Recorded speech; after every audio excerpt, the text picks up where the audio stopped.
આજે આપણે પકોડી બનાવવા જઈ રહ્યા છીએ ખુરદાબાદ પ્રાથમિક શાળાની અંદર. લીલા ધાણા, ધાણાની પેસ્ટ, લાલ મરચું, લીલું મરચું સૂકું અને આ લાલ મરચું છે, જેને આપણે મિક્સરની અંદર પેસ્ટ બનાવી દઈશું. આ કોબીજનું કચુંબર છે, જેને આપણે એકદમ બારીક કાપી નાખ્યું છે. એક બાળકી આપણે લીંબુ કાપી રહી હતી. આ મારી બાળકીઓ એકદમ ઝીણું ઝીણું કોબીજ કાપી રહી છે. આજે બધા જ ખુરદાબાદ પ્રાથમિક શાળાના બાળકોને આજે અનલિમિટેડ પકોડીનો લાવો મળવાનો છે. ડુંગળીને પણ ઝીણી ઝીણી કાપી રહ્યા છે બાળકો. આ બટાકા બાફેલા લીધા છે, ઓલમોસ્ટ 9 કિલોની આસપાસ છે આ બટાકા, અને લગભગ 3 કિલો આપણે ચણા પણ લીધેલ છે. પાણી પકોડીનું બનાવવાની વિધિ ચાલુ કરી દઈએ છીએ આપણે. આ છું આયામ પોતે. મીઠું, સંચર, લગભગ 15-20 લીટર પાણી. આ ચાટ મસાલો છે. આ બધા જ મસાલા અંદર નાખવામાં આવશે. આપણે આ નાખ્યું છે ફુદીનું. સૌપ્રથમ પાણી બનાવવા માટે આપણે ફુદીનો લીધો છે 1 થી 1.5 જોડી જેટલો, જેની એકદમ લિક્વિડ ટાઈપ પેસ્ટ બનાવી દીધી છે. ત્યારબાદ આપણે લીલા મરચાંની પેસ્ટ ઉમેરીશું. બાળકો હોવાથી આપણે તીખાશ બને તેટલી મધ્યમ રાખીશું. તો અમારી શાળાના બાળકો તીખું ખાવા ટેવાયેલા છે, એટલે થોડું તીખાશ તો હું રાખું જ છું.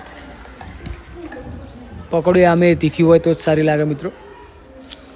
હવે આ છે લીલા ધાણાની પેસ્ટ. લગભગ 2 જોડી જેટલા આપણે લીલા ધાણા લીધેલા છે, જેની આપણે આ પેસ્ટ બનાવેલી છે.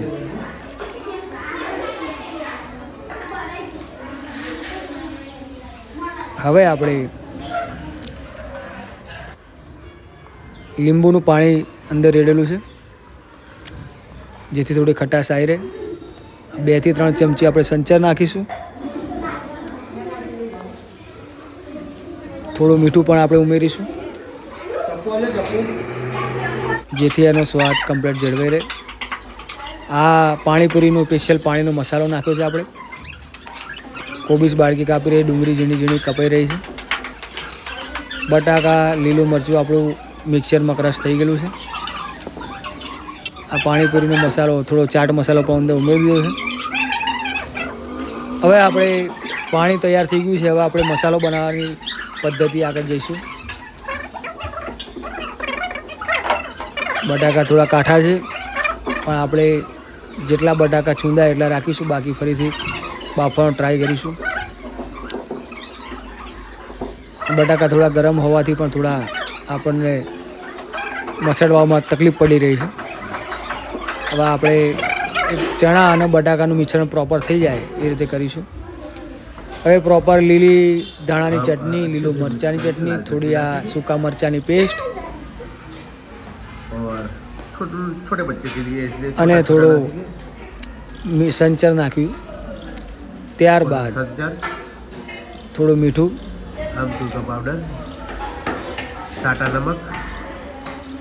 સ્વાદ અનુસાર આપણે લઈ શકીએ છીએ. આ સૌ પ્રથમ નાના ભૂલકાઓ માટે છે, 1 થી 5 માટે, એટલે આપણે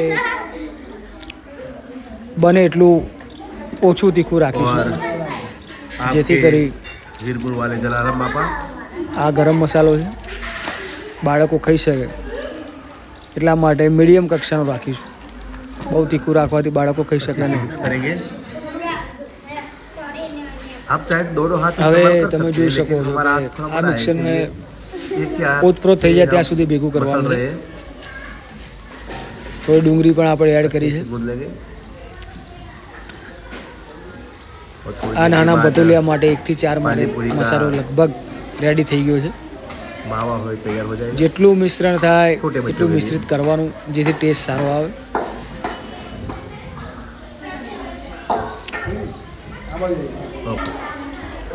આ બીજો મસાલો તૈયાર કરી રહ્યા છે આપણે, જેમાં અમારા 8મા ધોરણના ખૂંખાર માણસો માટે થોડું તીખું જોઈએ છે સાહેબ, એવી અમારી રિક્વેસ્ટ હતી, એટલે આપણે તીખું થોડું વધારે કર્યું છે.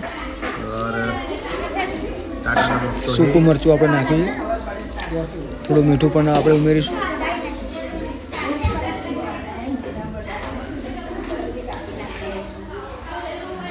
और वो पानी मिर्च वाला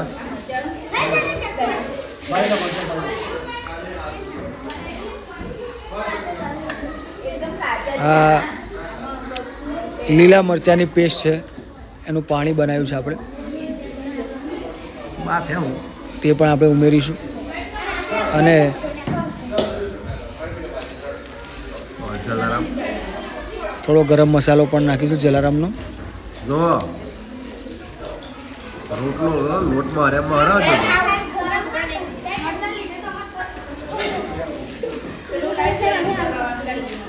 થોડું સંચર પણ આપણે ઉમેર્યું છે અને આ મિશ્રણને પ્રોપર મિશ્રિત કરી દઈશું આપણે. આપણી પકોડી રેડી થઈ ગઈ છે મિત્રો, તમે જોઈ શકો છો.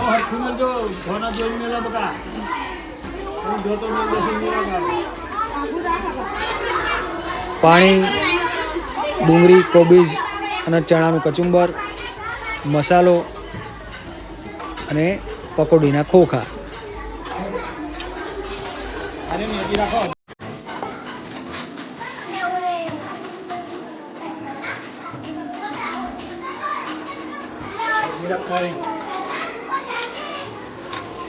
બે ચમચી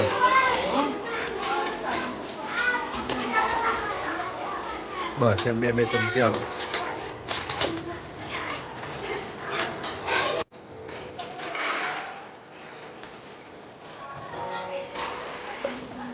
દાદા ચાલુ જય શ્રી રામ ચલો.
કેવી લાગે પકોડી? બી ટેસ્ટી છે, તીખી છે, મોરી છે, કરી છે, કેવી છે?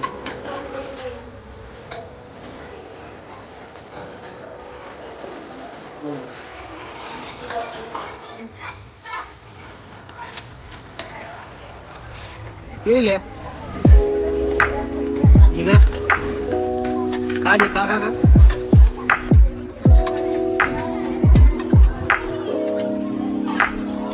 કપડા કેવી છે? લેતો હોય યાર. કેવી છે? હશે કેવી છે?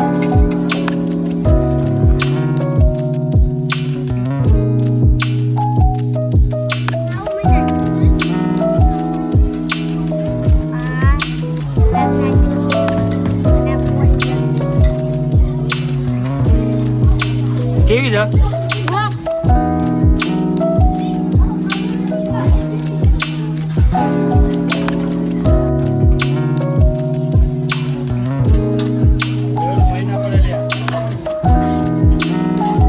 કેવી છે પકોડી? કેટલી ઓટા આવ્યા તમે? પટેલા તું શીખું છે?